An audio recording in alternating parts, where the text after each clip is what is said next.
ఏదైతే మీ చెయ్యి విరిగిన ఘటన ప్రసార మాధ్యమాల ద్వారా మీడియా ప్రసారం చేసింది, ఆ తెల్లారి బహుశా మీరు సర్జరీలోనో ఏమో ఉన్నట్టున్నారు. ఆ తెల్లారి ట్రోలింగ్ కూడా చేశారు కదా, దానికి సంబంధించి సాయిరామ్ అని చెప్పి ట్రోలింగ్స్ అన్నీ కూడా చేశారు.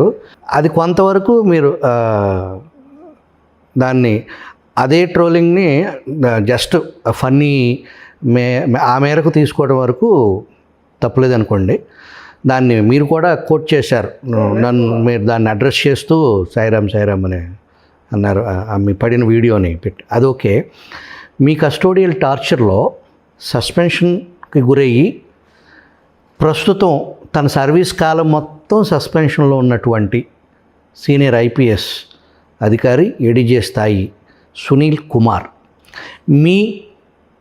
అది మీకు సంబంధించిన ఫ్యాక్చర్కి సంబంధించిన ఎక్స్రే కాదు అది, కానీ దాన్ని పెట్టి ఆ వార్తను పెట్టి వ్యంగ్యంగా ఇట్లా పడితేనే ఇరిగితే నేను నిజంగా కొడితే పోలీసులు ఇంకా ఎలా ఇరిగాయని ఇలాంటి వ్యంగ్యం జోడించి విచారణ ఎదుర్కొంటున్న అధికారి అలా వ్యంగ్యం జోడించటాన్ని మీరు ఎలా చూస్తారు రాజు గారు? దానికి తెలుగులో చక్కటి పదం ఉంది, మద్దం అంటారు.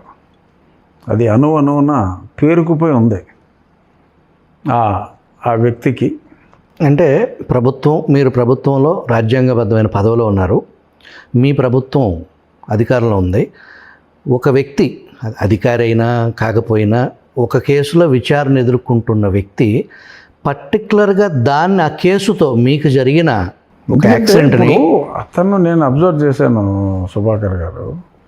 అతను మీరు ఫేస్ ఫీలింగ్ చూస్తే తింగరనవ్వులు ఎరునవ్వులు అవుతున్నాడు. సో అతనికి తెలుసు తప్పు ఏం చేశాడు అనేది అతనికి తెలుసు.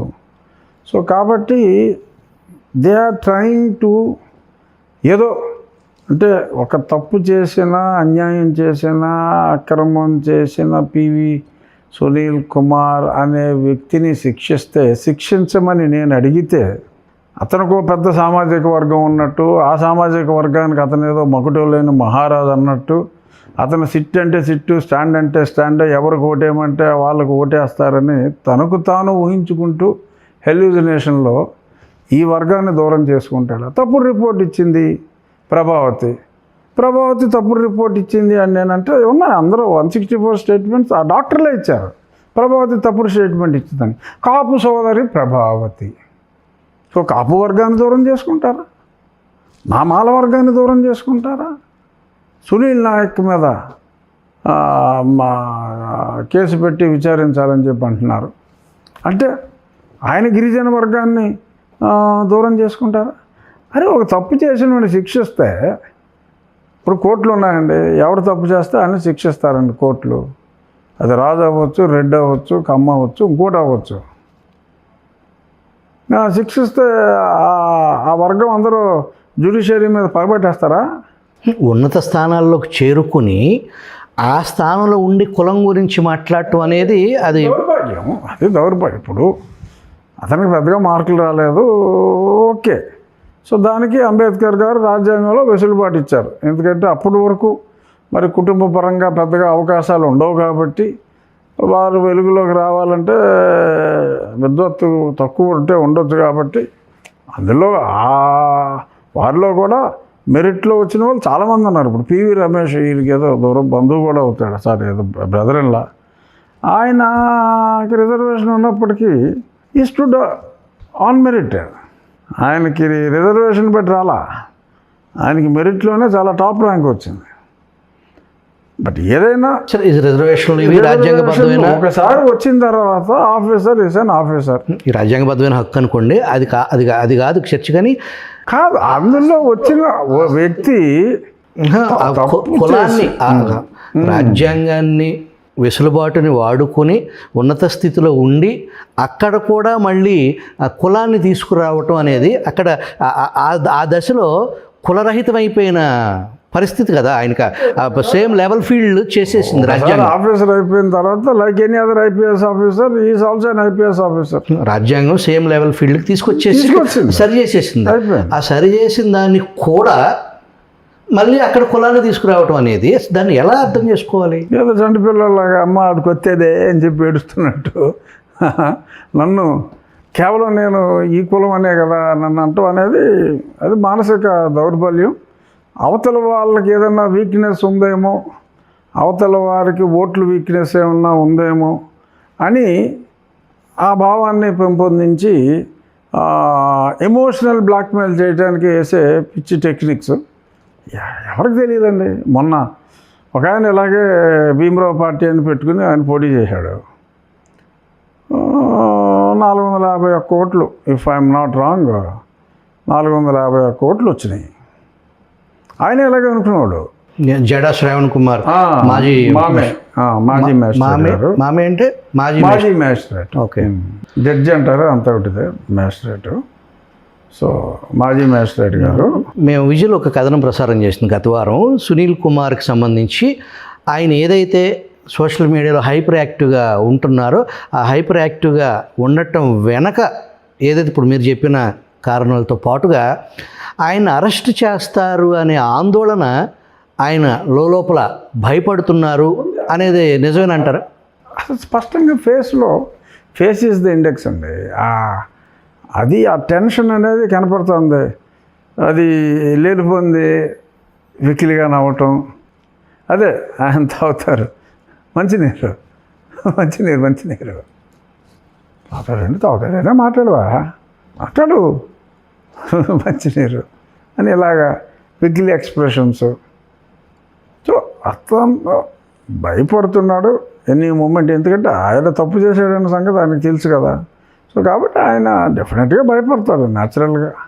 ఎంత ఎమోషన్ని దాచుకోవాలనుకున్నా లోపల కమోషన్ని దాచుకోలేక కొంచెం వెకిలి ఎమోషన్ రూపంలో బయటకు వస్తుంది. సో దానికి కులాన్ని అడ్డు పెట్టుకోవటం, ఈ కులం దూరం అయిపోతుంది అన్నట్టుగా మాట్లాడటం అనేది నమ్మి వెరివేదాలు అయితే డెఫినెట్గా ఎవరు లేరు.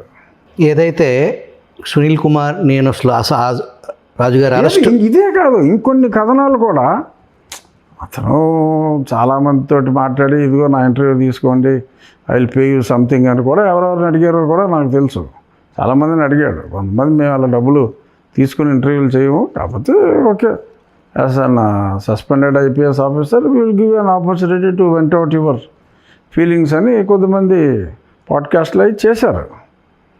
అందులో ఆయన ఎక్స్ప్రెస్ చేసుకున్నాడు. కాకపోతే వీళ్ళేంటంటే కొన్ని పెయిడ్ ఛానల్స్లో రఘురామకృష్ణరాజు వలన కొన్ని వర్గాలు అసలు తెలుగుదేశం పార్టీకే దూరం అయిపోతాయి అన్నట్టుగా పిచ్చి పిచ్చిగా కథనాలు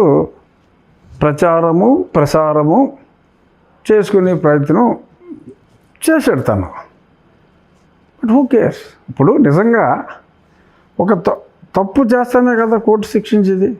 రఘురామకృష్ణరాజు కంప్లైంట్ ఇచ్చినంత మాత్రాన పివి సునీల్ కుమార్ అన్నతను సచ్చీలుడు, అసలు అతను రామరామ, అసలు అతను నా మీద ఎటువంటి దాడి జరగలేదు, నా కాళ్ళు నేనే కొట్టేసుకున్నాను, నా ఏళ్ళు నేనే ఎరగొట్టేసుకున్నాను, పోలీసుడు కర్ర తీసుకుని నేనే కొట్టేసుకున్నాను అన్నట్టుగా అతను ఎన్ని మాట్లాడినా అది నిజమైతేనే కదా అతన్ని డెఫినెట్గా కోర్టు శిక్షించేది. ఇంకా శిక్ష పడలేదు అతనికి. ఆ పడని శిక్ష పడినట్టుగా అసలు అతను నన్ను కొట్టాడు అంటమే అదో నేరం అన్నట్టుగా. సో నేను తెలుగుదేశం పార్టీలో ఉన్నాను కనుక అతను తెలుగుదేశం పార్టీని కాదు కదా కొట్టింది, రఘురామకృష్ణరాజు అనే వ్యక్తిని అతను కొట్టాడు. It is between Raghuramakrishnaraju as an individual and PV Sunil Kumar as an individual.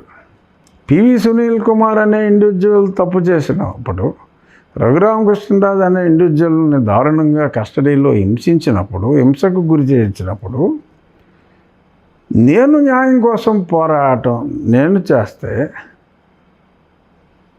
అతని జాతికి ద్రోహమా? ఏంటిది?